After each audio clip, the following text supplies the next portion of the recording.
Students, welcome to Jayashree teaching class. এখন আমরা class 8-এর আই মার্টিন পষ্টমিচিত্রা 2025-এর দ্বিতীয় পর্যায়ক্রমিক মূল্যায়ন ইংরেজি থেকে মডেল কোশ্চেন পেপার 7 সলভ করে নেব। ঠিক আছে, সিন কি রয়েছে দেখো, রিড করছি লাইন বাই লাইন, একটু মন দিয়ে শুনে নাও। Princess September, the daughter of the king of Siam, কি বলেছে? রাজা সিয়ামের কন্যা princess September was very unhappy, সে খুবই অসুখী ছিল। She was weeping alone one day in her own room. She was weeping, সে কান্নাকাটি করছিল alone, একা একাই, one day, একদিন, in her own room, তার নিজের কক্ষে সে একা একা কাঁদছিল। When she saw a little bird hop in, যখন সে একটা ছোট্ট পাখিকে লাফালাফি করতে দেখেছিল। Then the little bird began to sing, তারপর সেই ছোট্ট পাখিটা গান গাইতে শুরু করেছিল। He sang a beautiful song, সে একটা সুন্দর গান গেয়েছিল, all about the lake, হ্রদের ব্যাপারে, in the king's garden, রাজার বাগানে যে হ্রদ রয়েছে সে হ্রদের ব্যাপারে সে গান গাইছিল। and the willow trees reflected in the still water, এবং সেই স্থির জলে যে উইলো ট্রিজ মিনস পাতাবিহীন যে গাছগুলোর ছায়া পড়েছিল তা নিয়ে গান করছিল। ঠিক আছে, when he had finished, যখন গাওয়া সে শেষ করেছিল, the princess was not crying anymore, তখন কিন্তু এই রাজকন্যা আর কান্নাকাটি করছিল না। that was a very nice song, she said, সে বলেছিল এটা খুবই সুন্দর একটা গান ছিল। would you want to me to live with you, said the little bird, ছোট্ট পাখিটা বলেছিল তুমি কি আমাকে তোমার সঙ্গে থাকতে দেবে? Princess September clapped her hands with delight, বলছে সেই রাজকন্যা সেপ্টেম্বর যে হচ্ছে কি আনন্দে হাততালি দিয়ে উঠল। Then the little bird hopped on to the end of the bed, তারপর সেই ছোট্ট পাখিটা লাফালাফি করছিল কোথায়? বিছানা চারপাশে, একবার শেষ প্রান্তে। ঠিক আছে, চারপাশে না, এন্ড অফ দ্য বেড, বিছানা শেষে। অ্যান্ড স্যাং হার টু স্লিপ, এবং গান গাইছিল তার ঘুমানোর জন্য, তাকে ঘুম পাড়ানোর জন্য এক কথা। When say awake the next day, যখন সে উঠে পড়েছিল পরের দিন, দ্য লিটল বার্ড, সে ছোট্ট পাখি, ওয়াজ স্টিল সিটিং দেয়ার, সেখানে ততক্ষণ পর্যন্ত কিন্তু তখন পর্যন্ত বসেছিল। And as she open her eyes, এবং যখন সে তার চোখ দুটো খুলেছিল, হি সেড, সে বলেছিল গুড মর্নিং, সুপ্রভাত। Answer the following questions, what did the bird Singh, পাখিটা কি নিয়ে গান গাইছিল? The bird sang a beautiful song all about the lake in the king's garden and the willow trees reflected in the still water. নিস্তব্ধ জলের উপর যে নেড়া বা পাতাবিহীন গাছের যে ছবি পড়েছে এবং রাজার বাগানে যে হ্রদ নিয়েছে সেই হ্রদ নিয়ে সে পাখিটা গান গাইছিল। ঠিক আছে, পরবর্তী প্রশ্ন, what did princess September see in the morning, সকালবেলা প্রিন্সেস সেপ্টেম্বর কি দেখেছিল? In the morning princess September saw, সকালে উঠে প্রিন্সেস সেপ্টেম্বর দেখেছিল দ্যাট যে the bird was still sitting there, পাখিটা তখনও পর্যন্ত সেখানে বসে রয়েছে।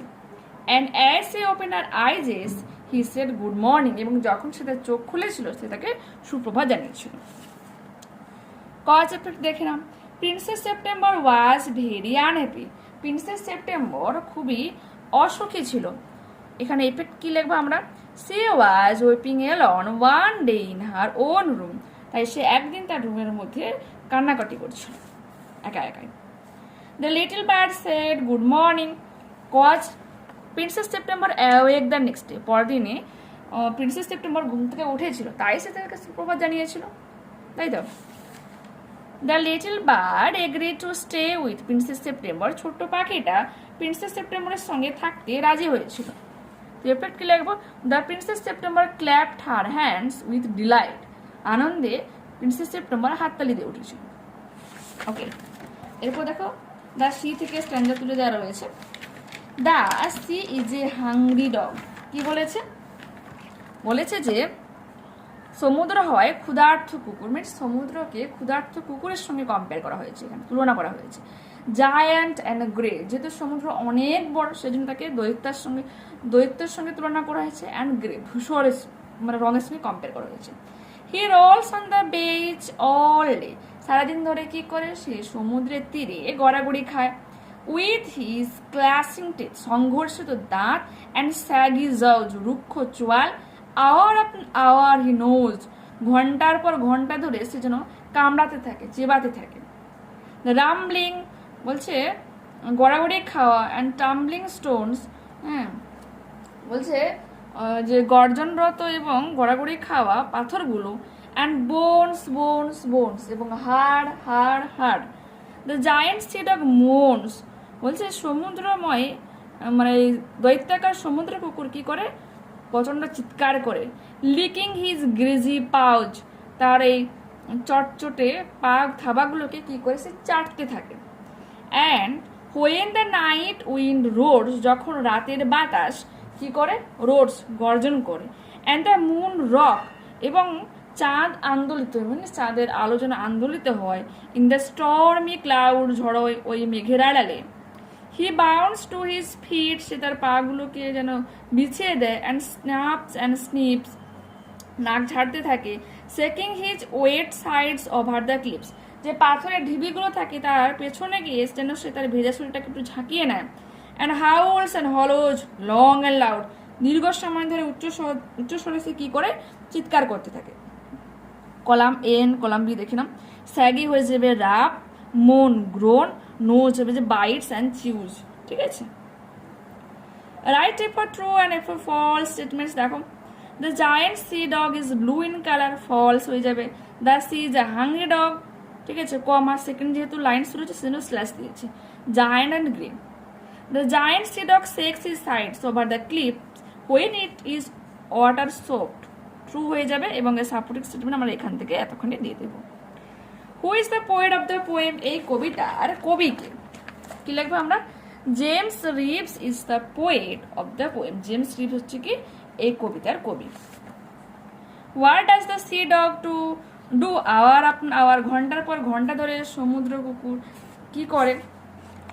In the poem the sea by James Reeves, the sea dog rolls on the beach all day, সারাদিন ধরে সে সমুদ্রের তীরে গোড়াগড়ি খায়। And nose on the rumbling tumbling stones, এই গর্জনরত গোড়াগড়ি খাওয়া পাথরের উপর সে কি করে, নোজ করে যেন সেগুলোকে চেবায়, আওয়ার আওয়ার ঘন্টার পর ঘন্টা ধরে। ঠিক আছে, what does the moon do at night, রাতে চাঁদ কি করে। At night the moon rocks in the stormy cloud. ঠিক আছে, পর পেজে দেখো কি রয়েছে, দেখো। ক্যাসাবাইনকা আ বয় অফ 10, বলছে 10 বছরের একটা বালক হলো কি Casabianca. Was on the back of the ship, যে কি জাহাজের একবারে পেছনের দিকে ছিল। His father came to him, তার বাবা তার কাছে এসেছিল। অ্যান্ড সেড, এবং বলেছিল, মাই বয়, আমার বাছা, ইউ মাস্ট স্ট্যান্ড হেয়ার, তোমার অবশ্যই এখানে থাকা উচিত। Do not leave the place, এই জায়গাটা ছেড়ে যেও না। I am going to the other side, আমি অন্য দিকে যাচ্ছি। I will come back soon, আমি শীঘ্রই ফিরে আসবো। The captain left the deck, সেই ডেকটাকে ছেড়ে গিয়েছিল ক্যাপ্টেন, জাহাজের ক্যাপ্টেন। ক্যাসাবাইনকা স্টুড হেয়ার, সেখানে দাঁড়িয়েছিল ক্যাসাবাইনকা। হি হেয়ার, সে শুনতে পেয়েছিল। দ্য সাউন্ড অফ ফায়ার, আগুনের শব্দ শুনতে পেয়েছিল। সরি, এখানে ফায়ার মিন্স হচ্ছে গুলির আওয়াজ, গুলি করা হচ্ছিল। সাম মেন ওয়ার প্লেইং, কিছু লোকজন পালিয়ে যাচ্ছিল। He also hear the cries, সে কান্নাকাটি শুনতে পেয়েছিল। বাট ডিডন্ট মুভ, কিন্তু সেখান থেকে সে নড়েনি। কেন, তার বাবা তাকে সেখান থেকে যেতে বারণ করেছে। সাডেনলি, হঠাৎ করে, the ship caught fire which spread over the deck, হঠাৎ করে আগুন লেগে যায় এবং চারিদিকে কি হয়, আগুনটা ছড়িয়ে পড়ে। All other left the burning deck, সেই জ্বলন্ত ডেক থেকে সবাই পালিয়ে যায়।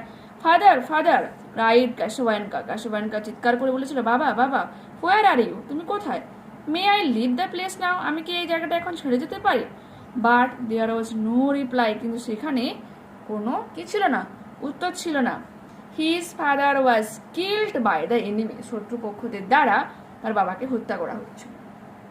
ঠিক আছে, why did men leave the ship, কেন লোকজন জাহাজ ছেড়ে পালিয়ে যাচ্ছিল। The men left the ship as the enemy were firing, যেহেতু তোমার শত্রুপক্ষের সেখানে গুলি চালাচ্ছিল। And the ship caught fire, শিপে আগুন লেগে গিয়েছিল। Which spread over the deck, যা সমস্ত ডেকের মধ্যে ছড়িয়ে পড়েছিল। এটা আমরা লিখে নেব। What happen to Casabianca's father, ক্যাসাবাইনকার বাবার সঙ্গে কি ঘটেছিল। Casabianca's father was killed by the enemy, শত্রুপক্ষ থেকে তাদেরকে হত্যা করা হয়েছিল। ঠিক আছে, দেখো এরপর কি রয়েছে এখানে, choose the correct alternative. Casabianca was the son of a captain, ক্যাপ্টেনের ছেলে ছিল। Casabianca did not get any reply because the enemy had killed his father, শত্রুপক্ষ তার বাবাকে মেরে ফেলেছিল। অপশন নাম্বার সি সঠিক উত্তর হয়ে যাচ্ছে এখানে। গ্রামার অ্যান্ড ভোকাবুলারি কি বলেছে দেখো, underline the infinitives in the following sentences. To lie is a sin, ঠিক আছে, টু লাই এখানে ইনফিনিটিভ হয়ে যাবে। I am sorry to disturb you again, to disturb, ঠিক আছে, প্রিপোজিশন প্লাস হচ্ছে ভার্ব হয়ে ইনফিনিটিভ হচ্ছে এখানে, টু ডিস্টার্ব হয়ে যাবে কি, যে আমি দুঃখিত তোমাকে আবারও ডিস্টার্ব করার জন্য, টু ডিস্টার্ব হয়ে যাবে কি infinitive. Identify the main clause and the dependent clause in the following sentences. সেন্টেন্সগুলো তোমরা পড়ে না, আমি উত্তরগুলো বলে দিচ্ছি। I know a man who is a doctor, I know a man, আমি একজন লোককে জানি, মেন ক্লজ। মেন ক্লজে মিন সাবজেক্ট ভার্ব অবজেক্ট অবশ্যই থাকবে, আর অপর যে সাইডটা থাকবে সেটা কিন্তু মেন ক্লজের উপর ডিপেন্ডেন্ট হয়ে থাকবে, সেজন্য তার নাম dependent clause. I know a man, আমি একটা লোককে জানি, মেন ক্লজ হয়েছে। হু ইজ এ ডক্টর, আমি যদি বলি যে একজন ডাক্তার, কিছুটা একটা অসম্পূর্ণ থাকছে, এই অসম্পূর্ণ থাকার জন্য এটা ডিপেন্ডেন্ট ক্লজ বলা হচ্ছে, কারণ এই পার্টটা প্রথম পার্টের উপর পুরো ডিপেন্ডেন্ট হয়ে রয়েছে। ঠিক আছে, we will stay at home if it Reigns, আমরা বাড়িতে থাকবো ইফ ইট রেন্স, যদি বৃষ্টি হয়। তো মেন ক্লজ হয়ে যাবে will stay at home, if it Reigns হয়ে যাবে ডিপেন্ডেন্ট ক্লজ, কারণ এই পার্টটা এই পার্টের উপর ডিপেন্ডেন্ট রয়েছে। টেল মি, আমাকে বলো। হোয়াই সে ওপেন দ্য ডোর, কেন সে দরজাটা খুলেছিল, মেন ক্লজ হয়ে যাবে টেল মি, এখানে তোমার মানে আমাকে বলো, ঠিক আছে। তো যে বলছে সে এখানে ওয়ার্ডটা সাইলেন্ট রয়েছে, ঠিক আছে, যার দ্বারা বলা হয়েছে বা যাকে বলতে বলা হয়েছে, বা টেল মি হয়ে যাবে মেন ক্লজ, আর why she open the door এটা হয়ে যাবে ডিপেন্ডেন্ট ক্লজ। ওকে, এরপর রয়েছে দেখো, identify the noun phrase, adjective phrase, adverb phrase in the following sentences. Food and shelter she has none, খাবার এবং আশ্রয় তার কোনো কিছুই নেই। তো এখানে ফুড অ্যান্ড শেল্টার, পুরোটা একটা নাউন মতো কাজ করছে, ফুড অ্যান্ড শেল্টার হয়ে যাবে noun phrase. Her voice is pleasing to the year, যে মুগ্ধ করছে কানে, শুনতে ভালো লাগছে, তো প্লিজিং টু দ্য ইয়ার হয়ে যাবে adjective phrase. Mrinal is a jewel of a boy, ঠিক আছে, আর জুয়েল অফ আ বয় হয়ে যাবে মানে রত্ন, একটা রত্ন, তো নাউন ফ্রেজ হয়ে যাচ্ছে এটা। Feel yourself at home, at home হয়ে যাবে এখানে তোমার অ্যাডভার্বিয়াল ফ্রেজ। ঠিক আছে, এরপর আছে ডু এজ অ্যাক্টর, দেখে নাম। The swallow said, oh how cold the wind is, বলেছিল যে কি ঠান্ডাই না এখানে। The swallow exclaimed with surprised that the wind was very cold, এখানে সারপ্রাইজের যে ফিলিং কথাটাও লিখতে পারো, ঠিক আছে, কারণ অনুভব নিয়ে কথাটা সে বলেছিল বা অবাক হয়ে বলেছিল এটা। এরপর কি রয়েছে, the rose which grew in our garden is very beautiful, বলছে যে গোলাপগুলো আমাদের বাগানে বেড়ে উঠেছিল সেগুলো খুবই সুন্দর, যেগুলো বেড়ে উঠেছে খুবই সুন্দর। Find out the principal and subordinate, আচ্ছা প্রিন্সিপালের আরেক নাম কিন্তু তোমার মেইন ক্লজ, মানে মেইন ক্লজ হতে পারে, principal clause, main clause, independent clause একই ব্যাপার, ঠিক আছে, জাস্ট আলাদা আলাদা না। The rose is very beautiful এটা প্রিন্সিপাল ক্লজ হয়ে যাবে, which grew in our garden এটা সাবঅর্ডিনেট ক্লজ, বা এটাকে কি বলা হচ্ছে তোমার ডিপেন্ডেন্ট ক্লজ, কারণ এই পার্টটা এই পার্টের উপর ডিপেন্ডেন্ট হয়ে রয়েছে। ঠিক আছে, এরপর কি রয়েছে দেখো, we dash respect our national flag, modal use করতে বলেছে। We must respect our national flag, আমাদের অবশ্যই আমাদের জাতীয় পতাকাকে সম্মান করতে হবে। মাস্ট এই ওয়ার্ড মানে মডেলটা সব থেকে এখানে কার্যকরী, তবে কোথাও কোথাও শুড ইউজ হয়, তো কিন্তু সব থেকে বেশি তোমার গুরুত্ব বলতে পারে মাস্ট।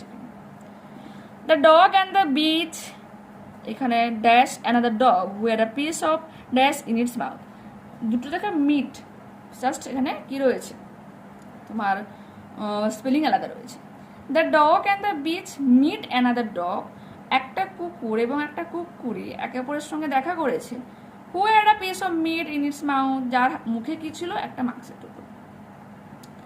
কি বলেছে দেখো, হোমোফোনস বলা হচ্ছে এটাকে, যখন হচ্ছে তোমার ওকে মানে একই রকমই শুনতে লাগে বাট বানান আলাদাকে হোমোফোনস বলা হয়।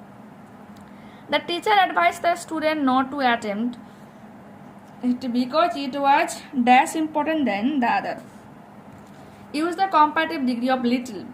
আচ্ছা, লিটিলের কম্পারেটিভ তোমার ফর্ম হচ্ছে লেস হয়ে থাকে। The teacher advise the student, শিক্ষক মহাশয় ছাত্রছাত্রীদের উপদেশ দিয়েছিল নট টু অ্যাটেম্প্ট ইট, এটাকে অ্যাটেম্প করতে না বা করার চেষ্টা করতে বারণ করেছিল, because it was less important than the other, অন্যগুলোর থেকে এটা কম গুরুত্বপূর্ণ সেজন্য। ঠিক আছে, তো দেখে নিয়েছো। পরবর্তী ক্লাসে আবারও দেখা হচ্ছে। যারা চ্যানেলে নতুন হয়েছে অবশ্যই তোমাদের কাছে রিকোয়েস্ট রাখবো, প্লিজ চ্যানেলটাকে সাবস্ক্রাইব করে নিও, বন্ধুদের সাথে পারলে ভিডিওটা একটু শেয়ার করে নিতে পারো। আর আর কি বলবো, যদি ভালো লেগে থাকে একটা লাইক দাও, ঠিক আছে, আর কমেন্টে তোমাদের অবশ্যই মতামত আমাকে জানাতে পারো। ওকে, বাই।